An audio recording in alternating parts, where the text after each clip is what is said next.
कहानी की शुरुआत होती है भविष्य में, जहाँ अक्सोमाको नाम के एक न्यूक्लियर प्लांट में अचानक किसी रिएक्शन की वजह से आग लग गई थी।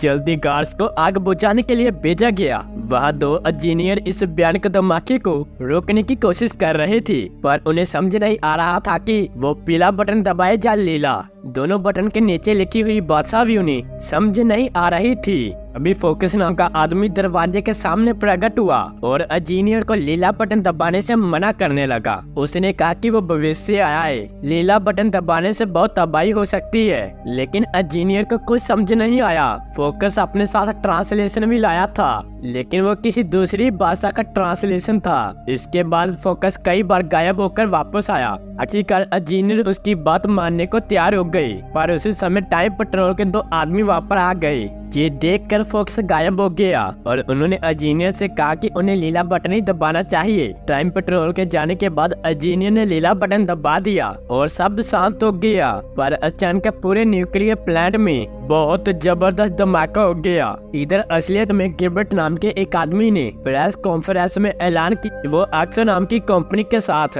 न्यूक्लियर प्लांट बनाने वाला है। तभी एल्सिया नाम की एक लड़की ने आरोप लगाया कि ये प्लांट धरती के लिए बहुत ही खतरनाक है। लेकिन अचानक गार्ड एल्सिया को गिरफ्तार करके ले गए। आखिरकार एल्सिया की बेल भी गिलबर्ट ने ही करवाई, जो कि असल में उसके पिता है। एल्सिया के साथियों ने उसे गिलबर्ट के लैपटॉप से एल्सो नाम की गैर कानूनी फाइल निकालने को कहा। शाम को गिलबर्ट अपने लैपटॉप पर एलिस की माँ की वीडियो देख रहा था। असल में एलिस को जन्म देते हुए ही उसकी माँ की मौत हो गई थी।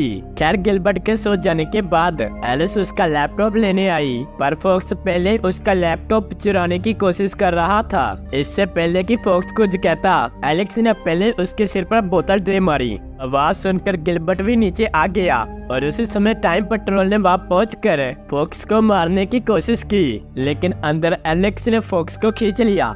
गोली गिलबर्ट की टांग छूकर निकल गई। इससे पहले कि टाइम पेट्रोल वाले अंदर आते, फोक्स ने एलिस और गिलबर्ट का हाथ पकड़कर अपने हाथ के ब्रेसलेट का बटन दबा दिया और वो तीनों तुरंत गायब हो गए। जब एलिस की आँख खुली तो वो तीनों एक गुफा में थी। एलेक्स तुरंत वहाँ से भागकर बाहर गई और उसने देखा कि पूरा शहर तबाह हो चुका था। ये देखकर वो बेहोश हो गई, पर पीछे से उसे किसी ने गिरने से बचा लिया। बाद में जब एलिस की आँख खुली तो वो एक पुराने कमरे में थी और उसके साथ वाले कमरे में एक गिलबर्ट भी था।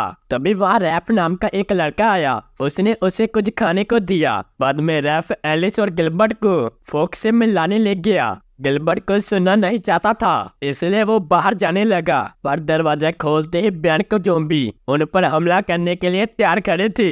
गिलबर्ट ने डर के मारे दरवाजा बंद कर दिया और फिर साइंटिस्ट हेनरी ने उन्हें बताया कि बाद इससे भी भयानक ज़ॉम्बी मौजूद है। इसके बाद खुलासा होता है कि फोक्स एलेक्स और गिलबर्ट को भविष्य में ले आया है, जहाँ अक्सोमाको न्यूक्लियर प्लांट के धमाके के बाद इंसान ज़ॉम्बी बन गए हैं। हेनरी ने इसकी वीडियो भी दिखाई, पर गिलबर्ट ने कहा कि ये उसकी डील कैंसिल कराने की साजिश है। खैर, फिर फोक्स और उसके साथियों ने दरवाजा खोलकर ज़ॉम्बियों पर धुआंधार गोलियां चला दी। इसके बाद वो गिलबर्ट और एलिस को गाड़ी में बिठाकर शहर घुमाने ले गई। पूरा शहर तहस नहस हो चुका था और हर जगह ज़ॉम्बीज घूम रहे थे।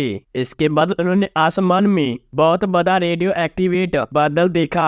उसके बाद साइंटिस्ट ने बताया कि ये बादल हर 70 साल बाद अपनी किरणों से धरती पर हमला करता है और जो भी इसकी चपेट में आता है वो मारा जाता है। ये सब देखकर गिलबर्ट को एहसास हुआ कि ये सब उसके न्यूक्लियर प्लांट की वजह से हुआ है। तभी फोक्स उसे मारने को तैयार हो गया, पर एलेक्स ने सामने आकर इसे ठीक करने का कोई और तरीका नहीं है। फोक्स ने कहा कि वो गिलबर्ट का लैपटॉप चुरा कर उसके घोटालों का भंडाफोड़ करने गया था, पर टाइम पेट्रोल वालों ने उसे देख लिया। टाइम पेट्रोल वाले लोग समय के साथ कोई भी छेड़छाड़ करने के खिलाफ थी। न जाने कैसे गिलबर्ट बेहोश हो गया। फिर रैफ ने कहा कि अगर गिलबर्ट अपनी मर्जी से ये डील ना करे तो टाइम पेट्रोल भी कुछ नहीं कर पाएगी। ये सुनकर सभी राजी हो गए। इसके बाद हेनरी लैब में गया, बाकी सब पब में आ गए। वहाँ जब एलेक्स ने पानी मांगा तो सब हंसने लगे, क्योंकि अब साफ पानी कहीं नहीं मिलता था। खैर, कुछ देर घूमने के बाद एलेक्स ने गिलबर्ट को डील ना करने को कहा, लेकिन गिलबर्ट अब भी घबरा रहा था। इससे एलिस को गुस्सा आ गया और उसने कहा कि सभी ध्यान से सुनो, तुम सबकी तबाही का जिम्मेदार ये आदमी है। ये सुनकर सभी लोग गिलबर्ट पर टूट पड़े। गिलबर्ट ने कहा कि सबकी शराब के पैसे वो देगा और फिर वो खुद एलिस के साथ भाग गया। फोक्स और रैफ ने उनका पीछा करने की कोशिश की मगर शराबियों ने उनका रास्ता रोक लिया। उधर एलेक्स और गिलबर्ट खाली सड़कों पर चल रहे थे, तभी अचानक कुछ ज़ॉम्बी उनके पीछे पड़ गए। जल्दी ज़ॉम्बी ने उन्हें घेर लिया पर एड वक्त पर रैप और फोक्स ने उनकी मदद की, पर ज़ॉम्बी इतने सारे थे कि उनकी गोलियां भी खत्म हो गई। अब उसके ब्रेसलेट में बैटरी भी नहीं थी। ज़ॉम्बी उनकी ओर बढ़ रहे थे कि किसी ने बालों से उन्हें मार गिराया। असल में जोता बच्चों का ग्रुप था जिन्होंने ज़ॉम्बी को अपने पीछे लगाकर एलेक्स के ग्रुप की जान बचाई। वही टाइम पेट्रोल भी शहर में आ गई थी। उन्होंने किसी आदमी को धमकी देकर हेनरी की लैब का पता लगा लिया। अब वो जैसे लैब के पास पहुंचे तो हेनरी को अपने सिक्योरिटी सिस्टम से ये खबर मिल गई और उसने तुरंत ही बॉम्ब को एक्टिवेट कर दिया। इसके बाद वो खुद लैब से भाग निकला और लैब में जबरदस्त धमाका हो गया। वो सब खाना खा रहे थे कि हेनरी अपनी लैब से टेलीपोर्ट होकर उनके टेबल पर आ गिरा। उसने सबको बताया कि दुश्मन आ रहे हैं, लेकिन तब तक बहुत देर हो चुकी थी। उसी वक्त टाइम पेट्रोल वाले वहां आ गए तो सभी बच्चे टेबल के पीछे छिप कर उन पर पत्थर मारने लगी। तभी ऑफिसर ने ग्रेनेड उनकी तरफ फेंका तो बच्चों की जान बचाने के लिए हेनरी अपनी जान की बाजी लगाकर उस पर कूद गया। इस धमाके से उसके चीथड़े उड़ गए। तब ये खुलासा होता है कि हेनरी एक रोबोट था। तब फोक्स गुस्से में गिलबर्ट को मारने के लिए तैयार हो गया। तभी पीछे टाइम पेट्रोल ने फोक्स को बंदी बना लिया। रैफ ने उसे बचाने की कोशिश तो की पर वो भी पकड़ा गया। इसके बाद सभी बच्चों ने हाथ खड़े कर दी। जब ऑफिसर लुइस ने उन्हें देखा तो उसने कहा कि वो बच्चों को कोई नुकसान नहीं पहुंचाएंगी क्योंकि बच्चों का युद्ध में कोई काम नहीं है।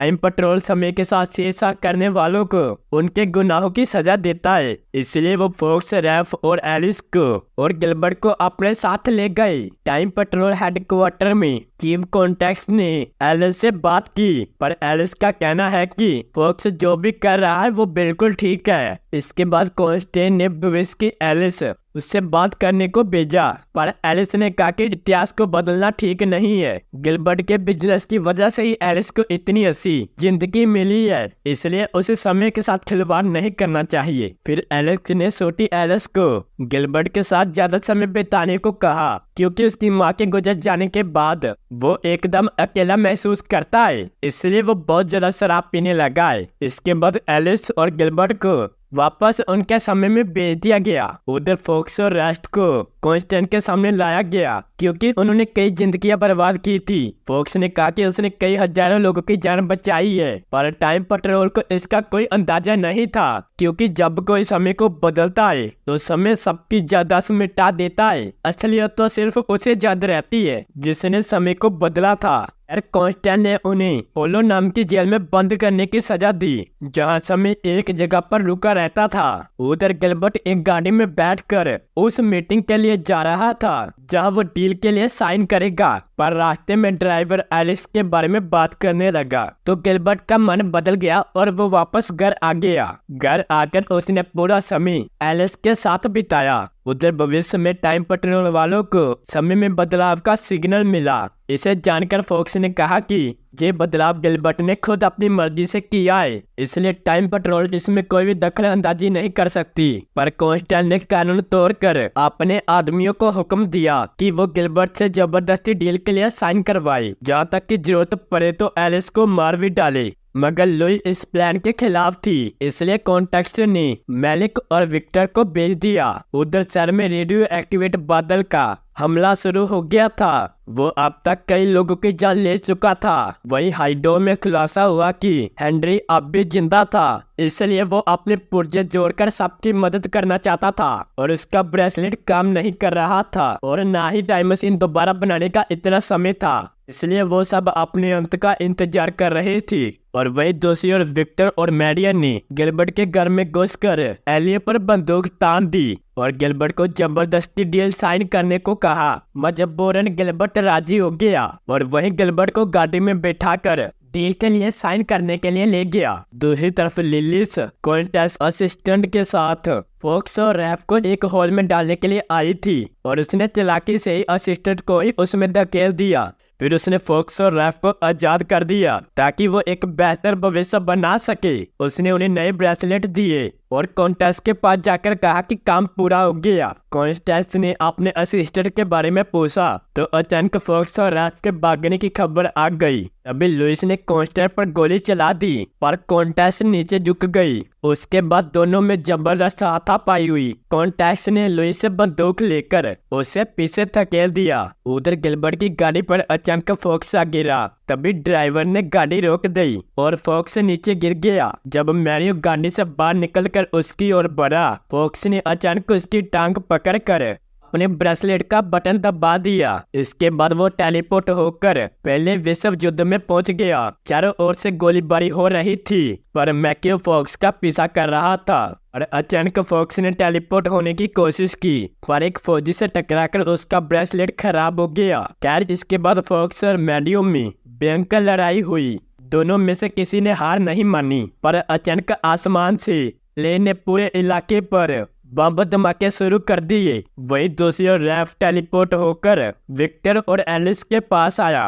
विक्टर ने उसे गोली मारने की कोशिश की पर रैफ बार बार टेलीपोर्ट होकर उससे बचने लगा। फिर उसने विक्टर को पीछे से पकड़ लिया और दोनों लड़ते लड़ते टेलीपोर्ट होने लगी। तभी एलेक्स ने मौका देखकर विक्टर पर बोतल से वार कर उसे बेहोश कर दिया। फिर एलेक्स ने अपने पिता को फोन किया। तभी कॉन्स्टेंट ने वहां आकर गिलबर्ट का फोन छीन लिया और उसने झूठ कह दिया कि फॉक्स उनके कब्जे में है। फिर कॉन्स्टेंट गिलबर्ट को उसकी मीटिंग में ले गई और उसे जबरदस्ती साइन करने को कहा पर जैसे गिलबर्ट ने पेन उठाया अचानक असलियत बदलने लगी। असल में रैफ और एलिस समय में पीछे चले गई थी जहां एलिस का जन्म होने वाला था।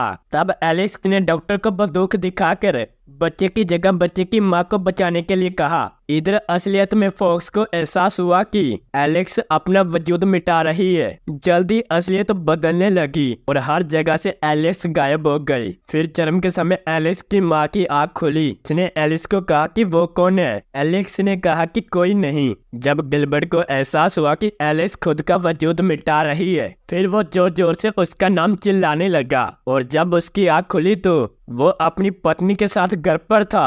अब उसकी एक नहीं बल्कि 2 बेटियां थी। जब वो समय के खेल से बाहर निकला तो उसे याद आया कि वो कोई साइन करने वाला था जिस पर उसकी पत्नी ने कहा कि वो साइन कर चुका है। फिर उसने अखबार में पढ़ा कि उसने धरती को बचाने के लिए इको फ्रेंडली प्रोजेक्ट शुरू किया था।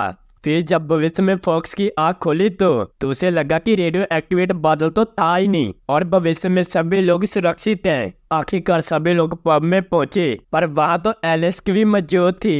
तब ये खुलासा होता है कि एलेक्स ने टाइम पैराडॉक्स बना दिया था, यानी कि उसने एक तरह से अपने ही जन्म को रोक दिया था। यानी कि वो पैदा ही नहीं हुई थी तो उसका जन्म रोकेगा कौन, इसलिए वो समय में अब भी मौजूद थी। अगर वीडियो पसंद आई तो लाइक करना, चैनल को सब्सक्राइब करना।